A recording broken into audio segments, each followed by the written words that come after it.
Of road क्या होता है, सबसे पहली चीज़ ये है, और बैंकिंग ऑफ रोड करते क्यों है। जैसे मान लीजिए आप एक लेवल रोड ले रहे हो, सपोज़ मान लो ये तुम्हारा सर्कल है और मान लीजिए कि कोई लेवल रोड है, मतलब जस्ट प्लेन रोड है, और मान लीजिए यहाँ पे कोई बॉडी है and this body is moving with a velocity v and suppose this is radius r। तो अगर लेवल रोड का आप ये डायग्राम बनाओ ना, तो आप ऐसे बना सकते हो कि मान लो ये आपकी लेवल रोड है और बॉडी आपकी v वेलोसिटी से मूव कर रही है। तो जैसे होता क्या है कि जब ये v वेलोसिटी से मूव कर रही है तो इधर mg लगेगा, ऊपर क्या लगेगा, नॉर्मल एक्शन। तो एक्चुअल में मैंने आपको बताया ना कि सर्कुलर मोशन जब बॉडी सर्कल में मूव करती है तो there must be one force which is providing क्या होगा, सेंट्रीपिटल। तो मान लो जब बॉडी ऐसे सर्कल में मूव कर रही है तो आपको पता है कि यहाँ पे कोई ना कोई ऐसा एक फोर्स होना चाहिए जो क्या प्रोवाइड करना चाहिए, सेंट्रीपिटल। और इस टाइम पे जो सेंट्रीपिटल फोर्स है वो कौन प्रोवाइड करता है, फ्रिक्शन। तो जैसे अगर आप किसी लेवल रोड पे चल रहे हो और मान लो कोई टर्न आ गया, तो जब कोई टर्न आएगा तो बेसिकली क्या होगा, जब वो टर्न आएगा तो that can be consider as a part of a circle. मान लो जैसे आप पहाड़ पे रहते हैं हम, तो मान लीजिए जैसे टर्न आता है तो उस टर्न को आप मान सकते हैं ना कि that is a part of a circle. तो जहाँ पे टर्न आता है उस टाइम पे जो बॉडी होती है वो एक्चुअल में क्या होती है, सर्कुलर मोशन में क्या हो रही थी, मूव कर रही होती है। तो उस टाइम पे कोई एक ऐसी फोर्स होनी चाहिए जो क्या प्रोवाइड करनी चाहिए, सेंट्रीपिटल फोर्स। तो मान लीजिए वो उस टाइम पे जो सेंट्रीपिटल फोर्स है वो कौन प्रोवाइड करता है, फ्रिक्शन। तो अगर मान लीजिए मैं यहाँ पे फ्रिक्शन को लूँ तो फ्रिक्शन अभी आपको, जैसे मैंने दो फ्री बॉडी डायग्राम बनाया है, तो आपको यहाँ पे दिख रहा है फ्रिक्शन तो क्या होगा, म्यू इंटू नॉर्मल एक्शन, और नॉर्मल एक्शन की वैल्यू किसके इक्वल है, mg के। तो friction equals to mu into क्या होगा, mg। और ये mg जो है, म्यू mg, ये क्या प्रोवाइड कर रहा है, सेंट्रीपिटल फोर्स। तो उसकी वैल्यू किसके इक्वल होगी, mv स्क्वायर बाई r के। ये m से m कैंसिल, मतलब v स्क्वायर की वैल्यू क्या आ रही है, म्यू आर जी, मतलब v की वैल्यू क्या आ रही है, रूट म्यू आर जी।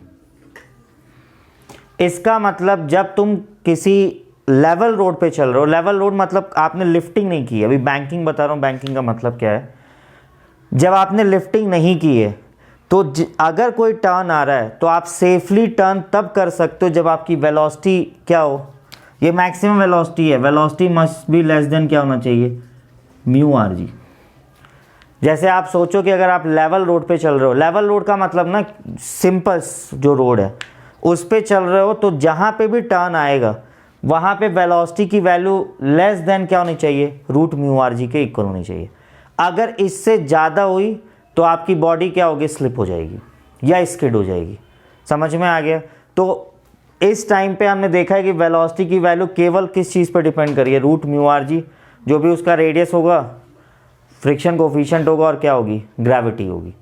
अब बैंकिंग क्यों की जाती है, जैसे मान लो तुम्हारे पास कोई ये सपोज रोड है, तो अभी तो लेवल रोड एकदम स्ट्रेट थी, बैंकिंग करते हैं हम, क्या करते हैं, इसको लिफ्ट कर देते हैं, मतलब जो लोअर वाला पार्ट होता है ना उसको थोड़ा सा ऊपर लिफ्ट कर दिया जाता है।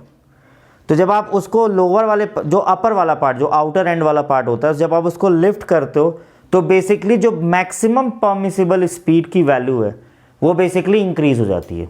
जैसे मान लो अगर आपने लेवलिंग की और मैंने लेवलिंग करके आपको ये बोला है कि आप मिनिमम 30 किलोमीटर पर आवर से जा सकते हो, मैक्सिमम। अगर आप 30 किलोमीटर पर आवर से ज़्यादा जाओगे तो तुम्हारी बॉडी क्या होगी, स्लिप हो जाएगी, कार स्लिप हो जाएगी। अगर उसी रोड को बैंकिंग कर दी जाए, मतलब लिफ्टिंग कर दी जाए, तो बैंकिंग करने से क्या फ़ायदा होता है कि जो मैक्सिमम परमिसिबल स्पीड है, जैसे मैक्सिमम परमिसिबल स्पीड कितनी थी, 30, वो इंक्रीज़ हो जाएगी, वो इंक्रीज़ हो जाएगी लगभग 10, मतलब हो सकता है कि वो 50 हो जाए, हो सकता है वो 60 हो जाए। तो वो मैक्सिमम परमिसिबल स्पीड को उठाने, मतलब बढ़ाने के लिए हम क्या करते हैं, रोड की क्या करते हैं, बैंकिंग करते हैं। समझ में आ गया, ठीक है, करो नोटिस कर, पॉज करना, लिखिए। अब write about banking of road, कि what is the meaning of banking. लिखिए इसमें, the lifting of outer edge of road with respect to inner edge, the lifting of outer edge of road with respect to inner edge by an angle theta is called banking. The lifting of outer edge of the road with respect to the inner edge by an angle theta is called क्या होगा, banking. ठीक है, अगर आपने outer as की road को, जैसे मान लीजिए ये आपकी रोड है, सपोज ये अभी तो प्लेन थी, अब आपने इस वाले पार्ट को ना जो आउटर एज है इसको लिफ्ट कर दिया ऐसे, तो जब आप इसको लिफ्ट करोगे तो बेसिकली जो ये लिफ्टिंग हो रही है bye angle theta, that is called क्या होगा, बैंकिंग. समझ में आ गया. देखिए इसमें ना बैंकिंग में दो पर्टिकुलर कॉन्सेप्ट हैं. पहला कॉन्सेप्ट ये है कि आपने लिफ्टिंग तो की है रोड की, मान लीजिए ये आपने थीटा ऐसे लिफ्टिंग कर दी है इस रोड की. अब आपको ये देखना है कि लिफ्टिंग से बेसिकली किस तरीके से परमिसिबल स्पीड इंक्रीज होगी. जैसे अभी जो हमने पहला केस डिस्कस किया है ना, जब हमने लेवल रोड लिया था, तो उस टाइम पे तो अगर बॉडी पे कोई भी फ्रिक्शन नहीं लग रहा है, मतलब सरफेस पे फ्रिक्शन नहीं है, तब तो आप मूव कर ही नहीं सकते हैं, क्योंकि आपका फ्रिक्शन ही क्या प्रोवाइड कर रहा था, सेंट्रीपिटल फोर्स. लेकिन जब आप बैंकिंग कर रहे हो ना, और मान लो रोड पे फ्रिक्शन बहुत कम भी है, तो भी आप सेफली टर्न कर जाओगे. मेरी बात समझ में आ रही है आप लोग को. बेसिकली मैंने ये बोला है कि जब लेवल रोड था, तो लेवल रोड पे जब आप टर्न कर रहे थे, तो बेसिकली क्या चीज़ थी, फ्रिक्शन थी, that is providing centripetal force. मतलब अगर फ्रिक्शन नहीं होता तो आप टर्न कर ही नहीं सकते थे किसी भी स्पीड से. लेकिन जब आपने बैंकिंग की है, तो अगर फ्रिक्शन नहीं भी है तो भी आप एक पर्टिकुलर स्पीड से क्या कर सकते हैं, मूव कर सकते हैं. पहले हमें वही चीज़ निकालनी है. तो इसीलिए बैंकिंग ऑफ रोड में ना दो केसेस हैं. एक पहला केस है विदाउट फ्रिक्शन, और दूसरा केस है क्या है, विथ फ्रिक्शन. समझ में आ गया. तो जैसे फर्स्ट जो केस है, केस 1 जो है, दैट इज़ विदाउट फ्रिक्शन.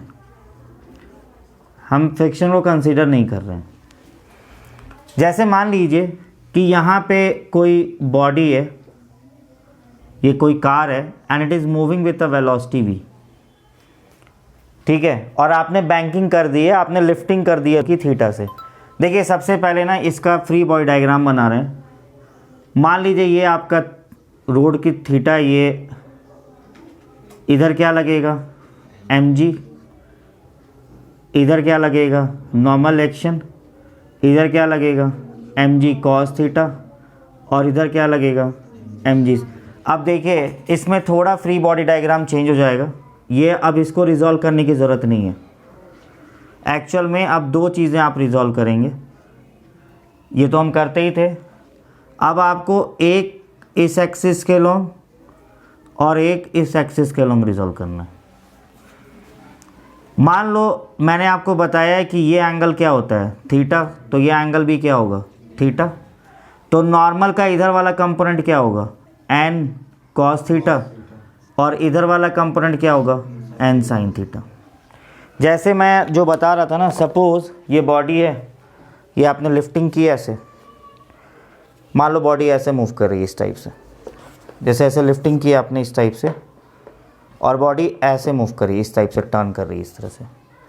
तो एक बात बताओ, ये तो इसका नॉर्मल डायरेक्शन ऐसे जो निकाला है, इसका ये वाला जो कंपोनेंट होगा वो लग रहा है ना along the centre.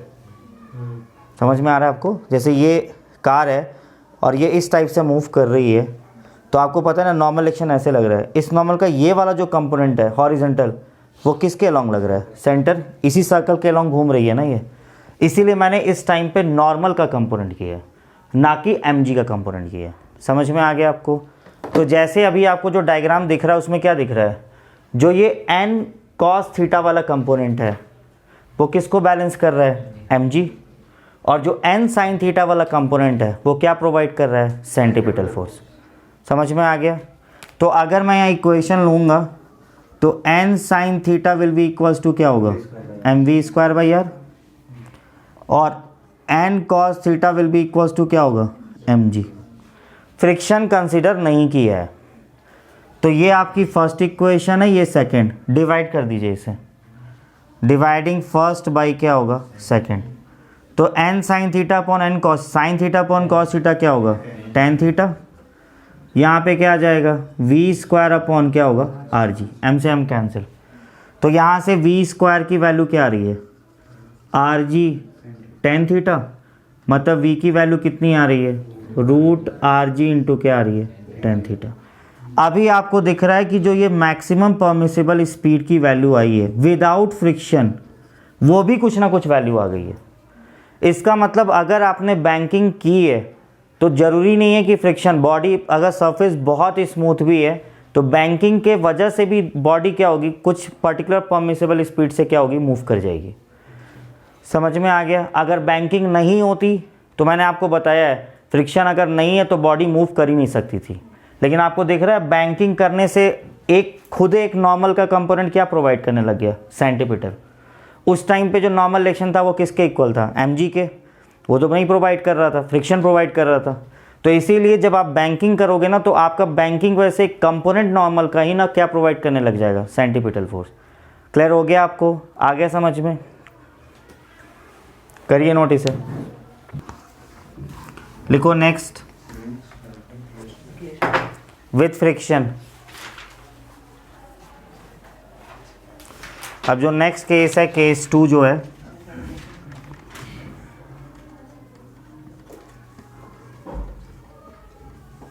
With friction है। देखो जैसे मान लो आपने वही किया है कि थीटा से आपने बैंकिंग की है, लेकिन अब आपने बेसिकली फ्रिक्शन कंसिडर कर रहे हैं। देखो इसका फ्री बॉडी डायग्राम थोड़ा सा टिपिकल है। जैसे मान लो ये तुम्हारा थीटा है, ये बॉडी है, मान लीजिए ये आपका थीटा है, ये आपकी बॉडी है, इधर mg, ऊपर क्या लग रहा है, नॉर्मल एक्शन। ये तो आपका थीटा था, ये थीटा, ये तो n cos थीटा हो गया, इधर हो गया n sin थीटा। अब देखो फ्रिक्शन लेना होगा।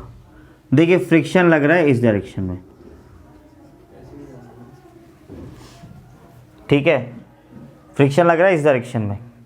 तो अब फ्रिक्शन का कंपोनेंट लेना होगा। तो देखिए मैं फ्रिक्शन का कंपोनेंट लेने के लिए ना इस फ्रिक्शन को यहाँ पे अप्लाई कर रहा हूँ। लग तो यहाँ रहा है पर कंपोनेंट के लिए हम यहाँ पे अप्लाई कर रहे हैं।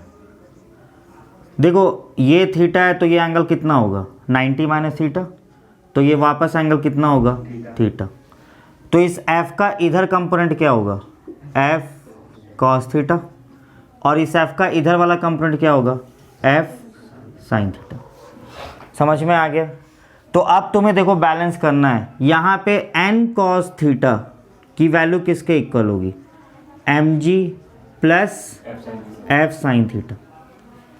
आ रहा है समझ में आपको। ये जो n cos थीटा है that will be equals to क्या होगा, mg और ये वाला एक और कंपोनेंट f sin थीटा। और इस वाले में n sin theta plus f cos theta क्या प्रोवाइड करेगा, सेंटीमीटर फोर्स। समझ में आ गया आपको। तुम्हें जैसे अभी ये जो फ्रिक्शन लग रहा है ना, फ्रिक्शन का एक कंपोनेंट इधर लगने लग गया ना, तो तुम्हें दिख रहा है एक तो n sin थीटा है और दूसरा f cos थीटा है। अब ये दोनों लग रहे हैं ना सेंटर के लॉन्ग, इसका मतलब दोनों मिलके सेंटीमीटर फोर्स प्रोवाइड करेंगे। पहले केवल कौन कर रहा था, n sin थीटा कर रहा था। तो यहाँ पे दूसरी इक्वेशन क्या होगी, n sin theta plus f cos theta equals to क्या होगा, mv² बाई क्या होगा, r। देखिए आप फ्रिक्शन को म्यू इंटू नॉर्मल एक्शन रख सकते हैं ना। नॉर्मल एक्शन की वैल्यू नहीं रख रहा हूँ मैं, रखो यहाँ पे n sin theta plus mu n into क्या होगा, cos theta equals to mv² by क्या होगा, r। इस f को भी इधर लेके जाओ तो क्या आएगा यहाँ पे, n cos theta minus f sin theta equals to क्या होगा, mg। तो यहाँ रखो n cos theta minus f की जगह पे म्यू एन इंटू क्या होगा साइन थीटा इक्वल्स टू क्या होगा एन जी। ये मेरी पहली इक्वेशन है, ये मेरी सेकंड इक्वेशन है। डिवाइड कर दो इन दोनों को। देखो जब आप डिवाइड करोगे तो इसमें भी n कॉमन आ रहा है ना, इसमें भी n कॉमन आ रहा है, कैंसिल आउट हो जाएगा। तो क्या बचेगा, डिवाइडिंग फर्स्ट बाय सेकंड, ये बचेगा sign theta plus mu cos theta upon cos theta minus क्या बचेगा म्यू साइन थीटा। इधर क्या आएगा, m से m कैंसिल, यहाँ क्या आएगा v स्क्वायर अपॉन क्या होगा आर जी। क्लियर हो गया। तो यहाँ से v स्क्वायर की वैल्यू क्या आ रही है R G under root sine theta plus mu cos theta upon cos theta minus क्या आ रही है म्यू साइन थीटा। ये आएगी आपकी वेलोसिटी की इक्वेशन। क्लियर हो गया आपको। देखिए लास्ट पार्ट मैं यहाँ पे कर रहा हूँ, ये लास्ट पार्ट है। इस फॉर्मूले को थोड़ा सिंपल करना है।